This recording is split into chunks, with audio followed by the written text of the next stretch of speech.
Hi, everyone. My name is Courtney, and I'm one of the coaches with Working Against Gravity.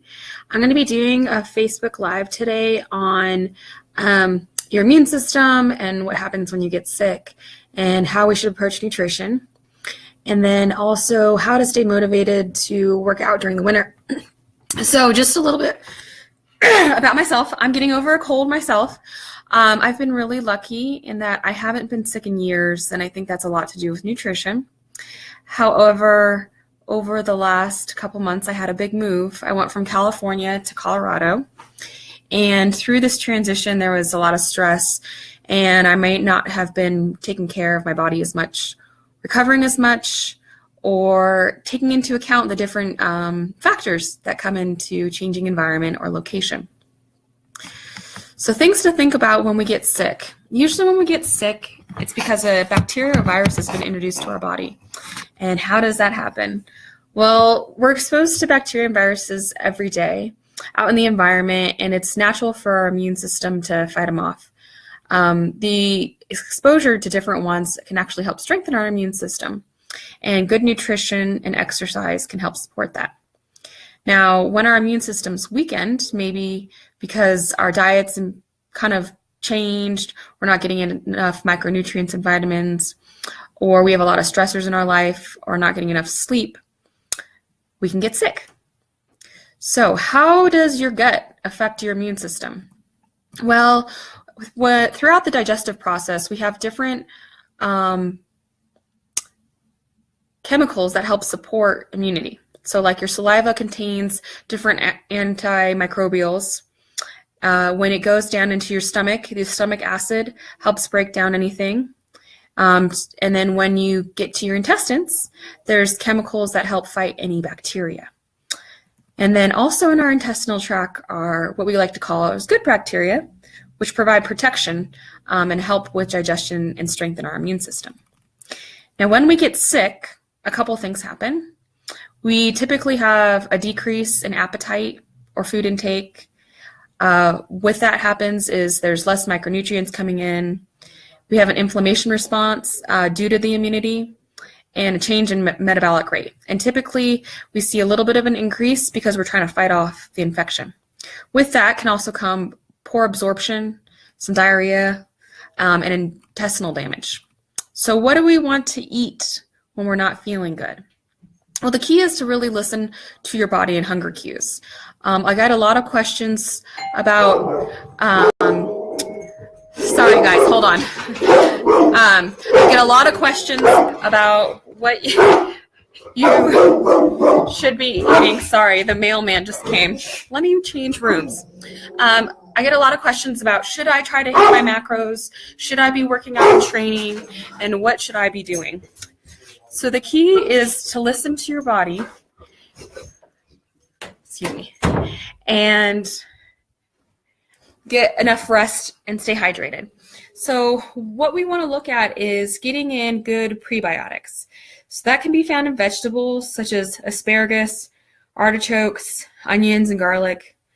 We want to have healthy carbs like beans, oats, wheat, potatoes, and yams. Fruits such as apples, bananas, berries, flax seeds or chia seeds. And then for probiotics, this helps with the good bacteria in your gut. We want to think about yogurts, cheeses, kefirs, fermented products like sauerkrauts or pickles. And then also I like to take in kombucha.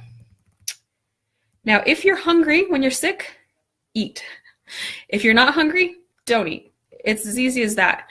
Unfortunately, since I was sick the past couple of weeks, it actually gave me the opportunity to really listen to my hunger cues and to learn how to really listen to them again. Because sometimes when we get to tracking, especially when we're always like spot on, we stop listening to hunger cues and we just eat what's planned. So what came from an unfortunate situation of being sick actually helped a lot in terms of listening to my hunger cues. Now, things that can help speed recovery. Green tea, it boosts the B-cell antibiotics in your body. Honey has antibacterial properties. Chicken soup, which is my favorite. I actually like to get the chicken stock from Trader Joe's and add my own veggies. Has electrolytes and anti-inflammatory nutrients. and garlic, believe it or not, which acts as an antibiotic and help lessen the severity of colds. There's also supplements that can help too: vitamin C, zinc, ginseng, selenium. But if you ever are in doubt, always consult your physician. Now, if you're really fatigued, you want to avoid over-exercising because this can tax the immune system more.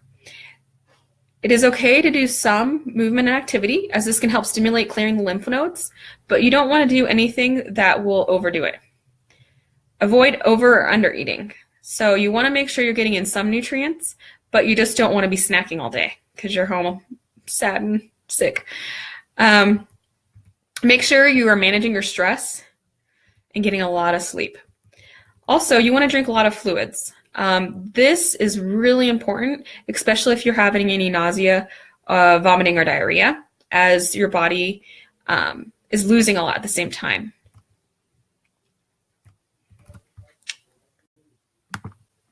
Now, we also want to remember for exercise that the ones that could be recommended would be walking, jogging, swimming or biking, and yoga. You want to avoid any really heavy strength training or endurance training. But once again, you want to listen to your body. Remember, the climate can affect too. So from changing climates from Southern California, where there is very, very little winter, to Colorado, where we have a lot of climate change, this can affect your immune system too. Precision Nutrition has a really good guide that you guys can find called Working Out When Sick. And it's a little infographic that talks about how to progress through the illness in terms of should you train or should you not. Now, talking about training, how do we stay motivated during the winter months? So this has been a new challenge for me, as I'm not used to having to go out in snow or decrease sun hours or when it's single-digit temperatures. So I've really had to get creative with finding things in the house. So a lot of people think, oh, I can only train if I go to the gym. But these days, there's tons of ways you can be creative. There's lots of body weight movements you can do. I like to set my Fitbit watch for 30-second intervals and do different movements throughout the time. And that's a really easy and quick way to get movement done throughout the house, and do that for a couple rounds. There's also a lot of great at-home workouts that different sites post that you can look at it. A lot of them you can look up under travel wads because they give you ideas for hotel room workouts. In addition, make a routine. So one of the things that helped a lot for me was making a routine with walking my dog. So going out and walking at least 10 minutes in the morning and the evening really helped increase my NEAT and forced me to go out even when it was cold. In addition, when you've had a really long day and you leave work and it's dark out, which is hard because you just want to go home, try to find a way to go to the gym immediately or to have it on your route home, so that way it becomes automatic and you don't get home and have that, oh, I'm tired, I'm not going to go. I have always found that once you start working out, you always feel better. I've never regretted a workout in terms of when I'm feeling good and healthy, but I'm just tired and unmotivated. Another way is to involve the family. Think of something fun, play games that are active.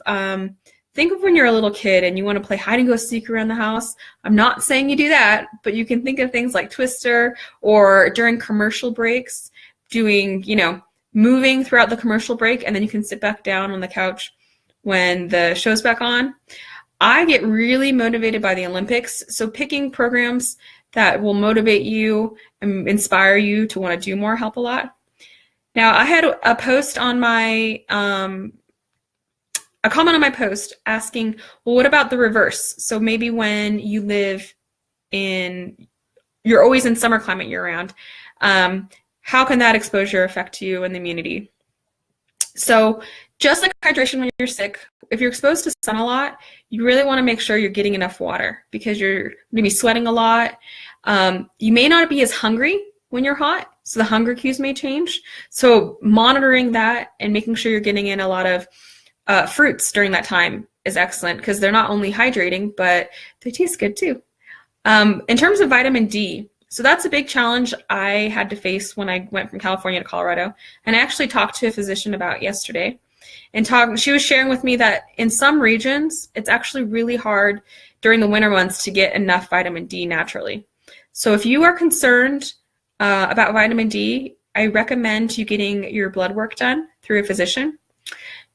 My tip is that anytime it's sunny out in the winter, make it a priority to spend 10 to 15 minutes outside with a little bit of skin exposed. Now, that was something to get used to for me because being in California and it was always sunny, the recommendation is to tend to avoid sun exposure and to always put on sunscreen. But what the sun does is our body is able to process the sunlight and produce vitamin D. Vitamin D is an important carrier for calcium, so it not only helps bone and mineral health, but a lot of different metabolic systems in your health. So if anyone has any questions, feel free to post on this live blog afterwards, and I'll be checking it the next couple days. But everyone stay healthy, stay active, eat a lot of whole foods, and you can make it through the winter too. Thanks, guys.